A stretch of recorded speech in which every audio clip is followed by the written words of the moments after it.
एक बहुत पुरानी बात है। एक बार यादव कुल के कुछ राजकुमार एक सुंदर उद्यान में खेल रहे थे। उसी उद्यान में एक विशाल वृक्ष के नीचे महान ऋषि दुर्वासा अपने शिष्यों के साथ बैठे थे। दुर्वासा ऋषि अपने क्रोध के लिए प्रसिद्ध थे। उन्हें देखकर यादव राजकुमारों को एक शरारत सूझी। उनके साथ एक राजकुमार था सांब। उसका चेहरा थोड़ा स्त्रियों जैसा लगता था। सभी राजकुमारों ने मिलकर सांब को साड़ी पहनाई और उसका श्रृंगार कर दिया। फिर उसके पेट पर कपड़ों के नीचे एक लोहे का मुसल बांध दिया, जिससे वह गर्भवती स्त्री जैसा दिखने लगा। अब वे सब शाम को लेकर दुर्वासा ऋषि के पास पहुंचे। सबने विनम्रता से प्रणाम किया और एक राजकुमार ने हंसते हुए कहा पूछा, हे महात्मा, बताइए, इस स्त्री के पेट से पुत्र पैदा होगा या पुत्री? दुर्वासा ऋषि त्रिकालदर्शी थे। वे तुरंत समझ गए कि यह उनके साथ मजाक किया जा रहा है। ऋषि का चेहरा क्रोध से लाल हो गया। उन्होंने क्रोधित होकर कहा, अरे नादान राजकुमारों, इसके पेट में जो वस्तु छिपी है वही तुम्हारे पूरे यादव कुल के विनाश का कारण बनेगी।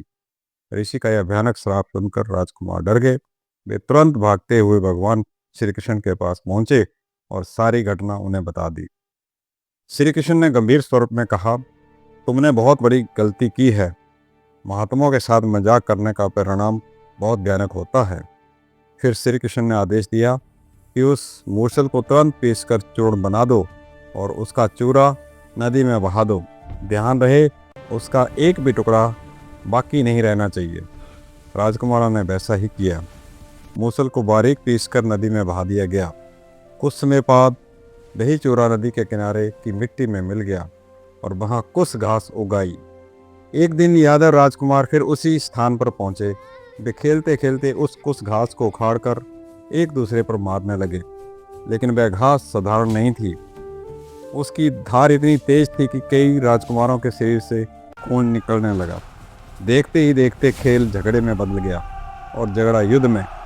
यादव राजकुमार उसी घास को हथियार बनाकर एक दूसरे पर हमला करने लगे और देखते ही देखते पूरा यादव कुल आपस में लड़कर समाप्त हो गया।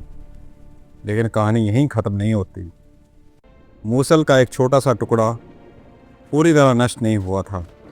उसे एक मछली ने निगल लिया था। बाद में एक शिकारी ने उस मछली को पकड़ा। जब उसने मछली को काटा तो उसे धातु का एक तेज टुकड़ा मिला। उस शिकारी ने उसी धातु से अपना तीर की नोक बना ली। समय बीतता गया। एक दिन वही तीर गलती से भगवान श्री कृष्ण के पैर में लग गया और इसी कारण उनकी मृत्यु हो गई। इस प्रकार महात्मा के साथ किए गए एक छोटे से मजाक ने पूरे यादव कुल का विनाश कर दिया। इसलिए कहा जाता है, संत और महात्माओं का हमेशा सम्मान करना चाहिए। उनके मजाक नहीं बल्कि आशीर्वाद लेना चाहिए।